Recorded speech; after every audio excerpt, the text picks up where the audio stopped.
Do you go to AFM? Yes, the American Film Marketing Association, of which the president is my college roommate, Oh, you're kidding. Lloyd Kaufman.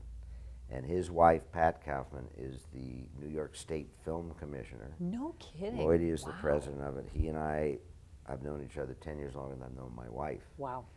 And Lloyd and I have a meeting after every AFM, American Film Market, which is every November. And he tells me what the trends are and who's afraid of what and who asks what. In fact, one thing I use as a gauge, after a big film festival, such as AFM, Cannes, Berlin, Toronto, Venice, I ask people who go to them, what question were you most commonly asked? 10 years ago, it was, what kind of film is it? Meaning genre. Was it a mystery, a horror film, a love story, a comedy? 5 years ago, the most commonly asked question was, who's in it? Star-driven. 2 years ago, the most commonly asked question was, do you have any P&A money, prints and ads? In other words, if we take your film, will you not only give us the film, but will you give us money for the prints and advertising? Wow. Last year, there was no commonly asked question, and I said to Lloyd, what's up? He said, well, there weren't many sales. And I said, why? And he said, we're all afraid of the internet. The studios, according to Lloyd, are trying to, how can I say this?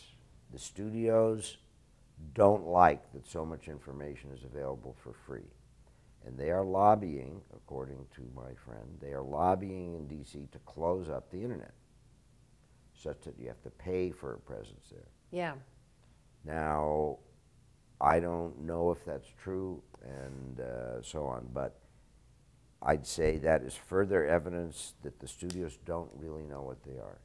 If we position them properly as distribution facilities, you could make a film with your staff and talent that you have. Yeah. It could be 90 minutes, and it could be wonderful. I'm sure it'll have a message, it will be entertaining, and so on. As Harry Warner, the founder of Warner Brothers, called it the 3 E's, education, entertainment, and enlightenment. And you do 1, 2, or 3 of those 3, and you've got something somebody wants to see. Yeah. If you can get it on the internet, and you can get some people to give you a few shekels, you can get your money back. Yeah. And then everybody associated with the product has a career. Wow. And as you said a few moments ago, which was extremely wise, you have to be responsible for your own career. Nobody is waiting to hand you the keys to the kingdom. Nope.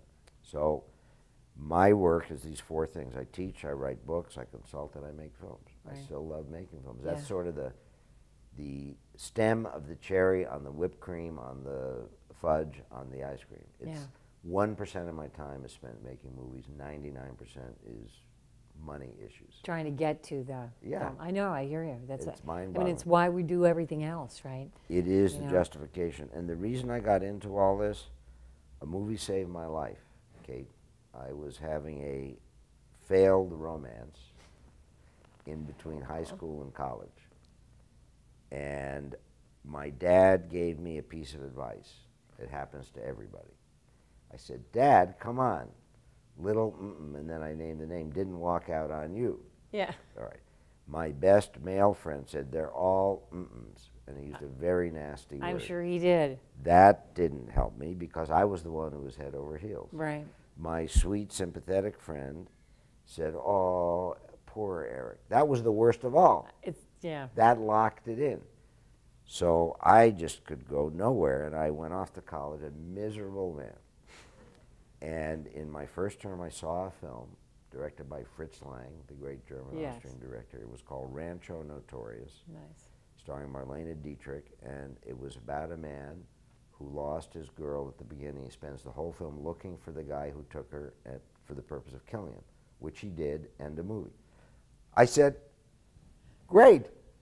That's what I wanted to hear. Like, I understand. It just followed and duplicated what had happened. Right. So I said, my God, I feel better. I'm going to spend my life making movies. Up until then, I didn't have a purpose to make movies, even though my dad did it. I was a math